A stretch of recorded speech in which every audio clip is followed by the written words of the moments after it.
coming home. Well, I didn't have to pack.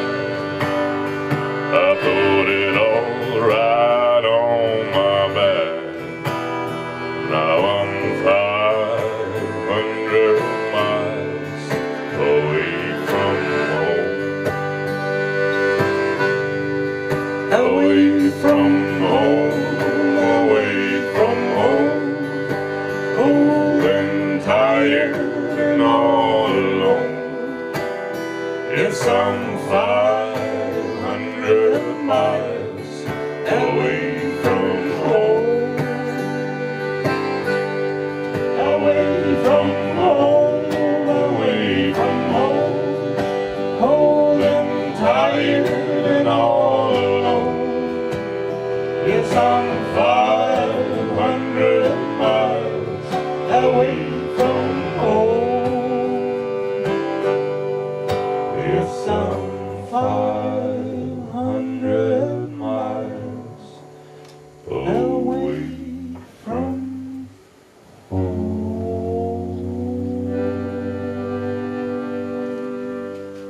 Thank you very much. Have a nice evening.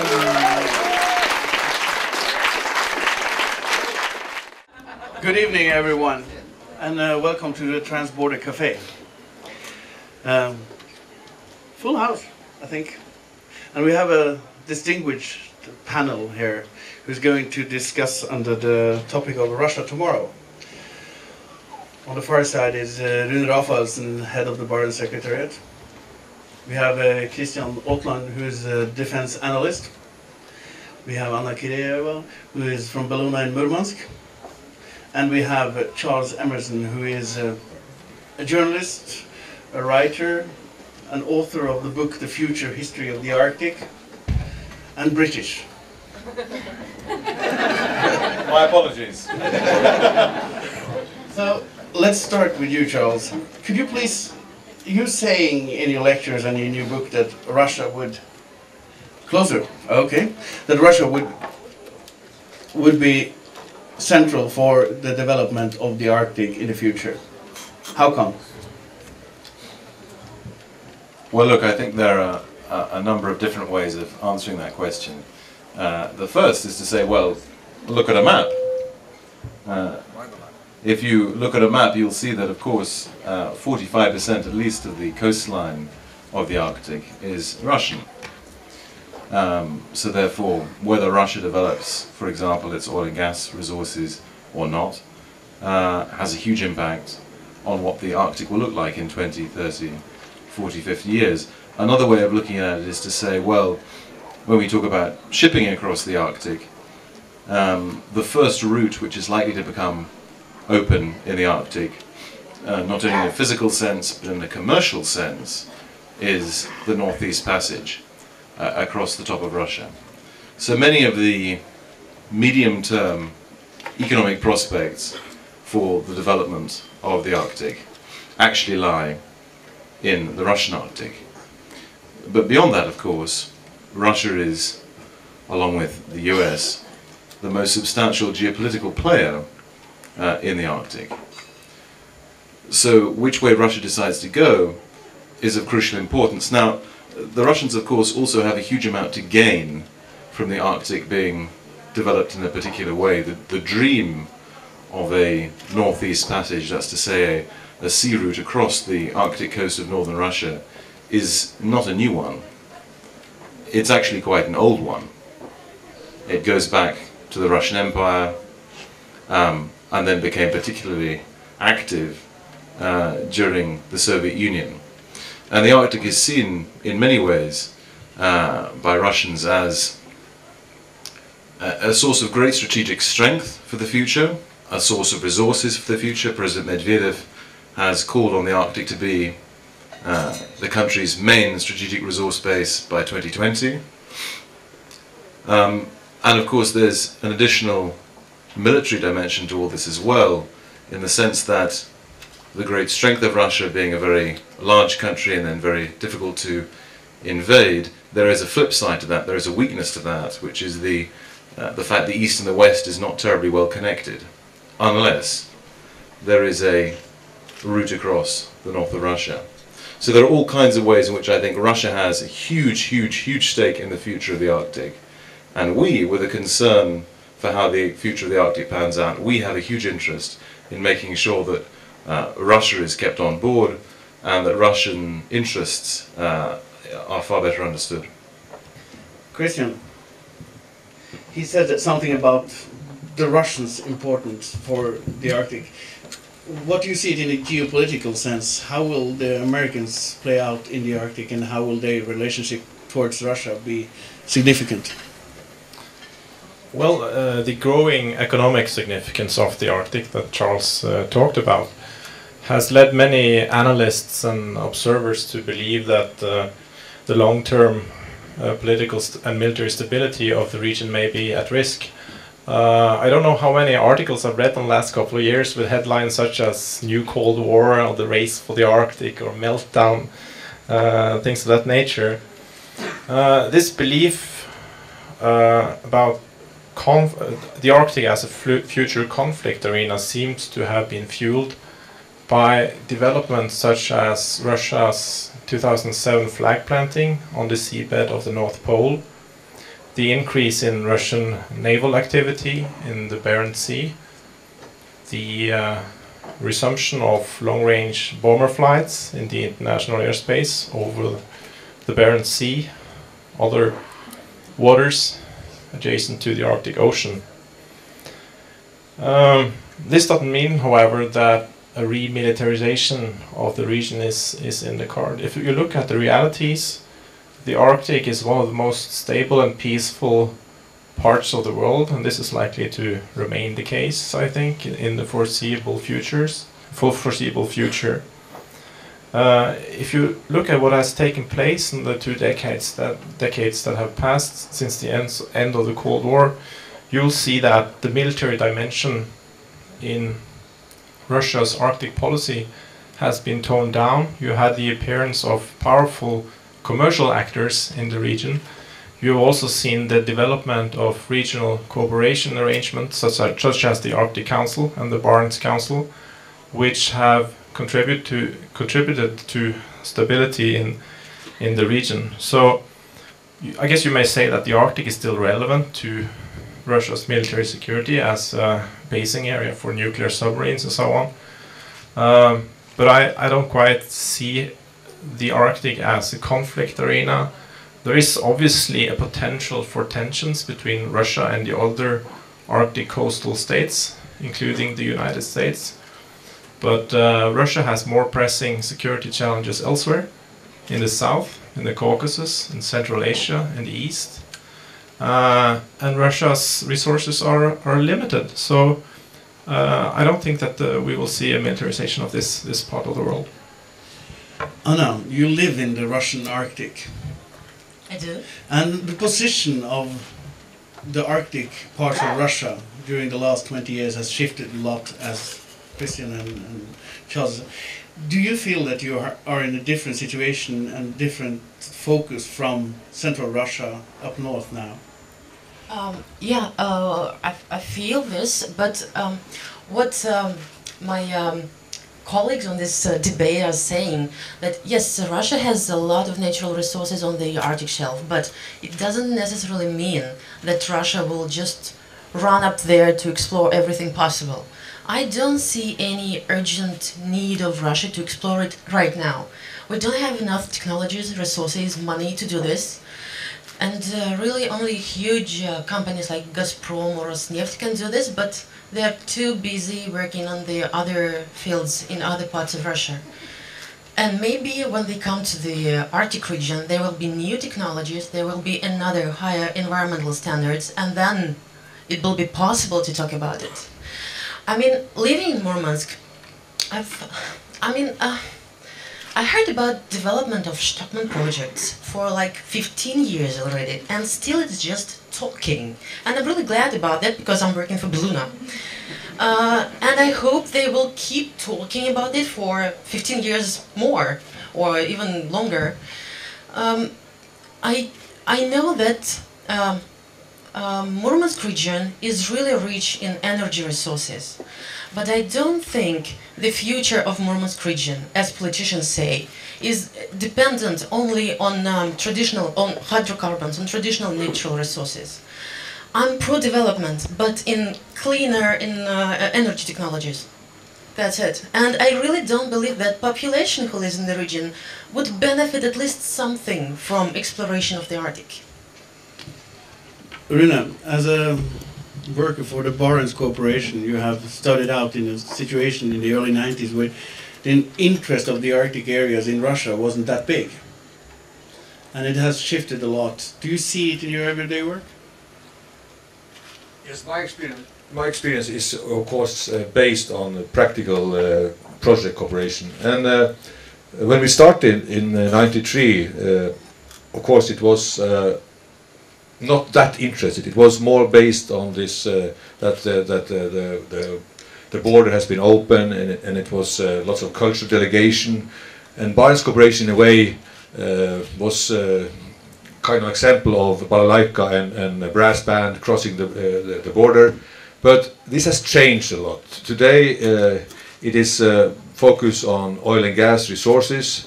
And if you look at the border here, Russia has become more present. Kirkenes is a Russian town in Norway, and so in that sense, lots have changed. It's better for us living here to go to Russia, or easier at least. And the same is the situation for Russians. So if you look at this people-to-people cooperation, lots has changed. Where is Russia today, and where do you think they will go on an international level? Gosh, I wish I knew. Well, of course, the first big question which needs to be answered is, who will be president 2 years from now? Will it be Dmitry Medvedev, or will it be Vladimir Putin again? I think that there is a sense of tremendous uncertainty which is desired to some degree about who will occupy that role a year and a half from now. To me, Russia's geopolitical strength in the future depends principally upon the price of oil and gas. It's striking to note that exports of oil make up a higher proportion of Russia's overall exports than they do for Norway. This is very surprising given that Russia is a country of 140 million people. One would have thought with a large manufacturing base and ability to export different products, and yet Russia is more dependent in effect on oil and gas than Norway. And of course this is accentuated when you talk about the state itself, because the revenues from the state are so much derived from oil and gas. So as long as the price of oil remains relatively high, and now it's around $100, then the Russian budget will be balanced, even in surplus. Maybe things will work out. But there is a long-term lack of investment, which I think will become more and more evident in the coming years. There have been many attempts to diversify the economy away from oil and gas, something that Putin has spoken about, something that Medvedev has spoken about a lot, but it hasn't happened. And then of course there's a question of how long the current political regime can last. And I think all those questions are open at the moment. Give us your best bet. Who is going to be president?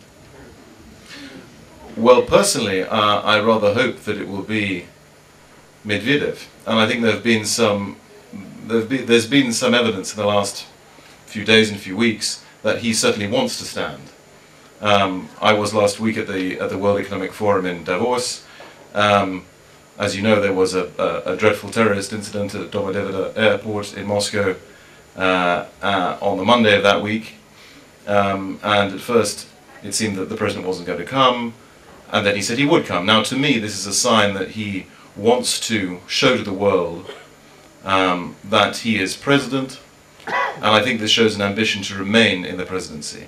Now, the question then becomes, will Vladimir Putin allow him to continue to be president? And I'm not sure that the answer to that question is yes. I think that there might be a regime change, but I don't think the system will change.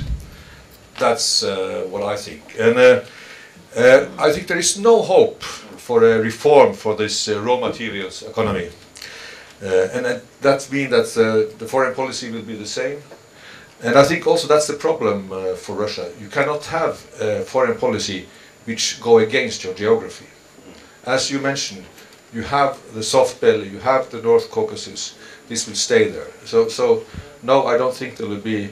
Maybe some small names will change, but the system will still be there. I think in some respects we make a mistake if we think that either Medvedev or Putin, if they were president, would actually be in control of everything that actually happens in Russia.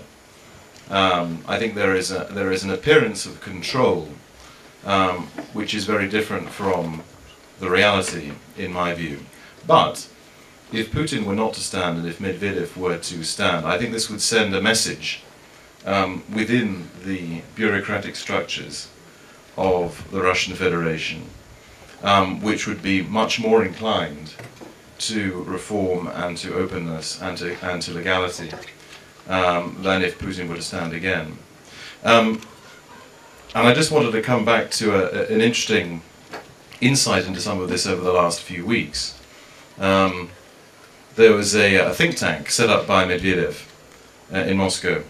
Its name, like all think tanks set up in Russia, is something along the lines of the Institute of the Russian Future or the Future Russian Committee or whatever. They all have the same names, pretty much. They all sound very similar. But the point was that the head of this think tank, when asked about what happened in Tunisia, the revolution in Tunisia, when asked what this meant for Russia, he was extremely outspoken. He said Russians are sick and tired of having the same face on the evening news bulletin. This is Putin, of course, because if you watch the Russian news bulletin, you'll see that Putin seems to spend a lot of his time listening to officials from the regions who come in and report to him, and he scolds them, and then they go off and they will do better next time. And I think that this was an indication that there is a Medvedev camp which may be growing. I might also add, actually, that from the perspective of probably both Medvedev and Putin, having a discussion about whether it's Tweedledum or Tweedledee, whether it's person A or person B who is president, is probably exactly the conversation they would like us to be having, as opposed to a conversation which goes more profoundly into issues of the deeper structures of the Russian state and whether it can provide for the Russian people. When you were talking about nanotechnologies, I remembered I read one article about, it was a report of Rosnano, headed by Chubais. They have enormous budget for new technologies, and the biggest headache of Chubais is to find at least one good idea, one good project to finance. That's the point. I mean, Russia really, I think the young generation really wants to create something new. I mean, all the countries have something they can be proud about. I like listening to Finnish people talking very proudly about Nokia. I like to hear all the nations. The last achievement Russia can be proud about is Gagarin and he's being first in the space. It was so many decades ago, but there should be something else to be proud about. So, with Russia looking for that one idea? Well, at least if Rosnano has such a budget, I believe there should be something. If it's not be, of course, stolen or whatever they call it.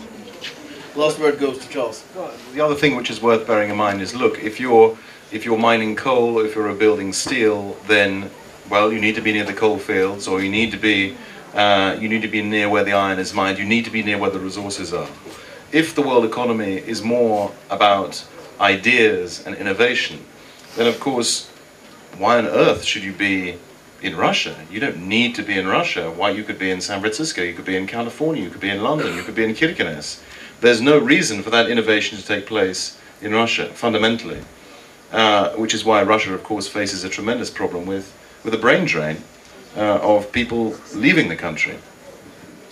Okay, and then we thank the panel, and let the music resume here on stage, and a good night to everyone. Thanks a lot.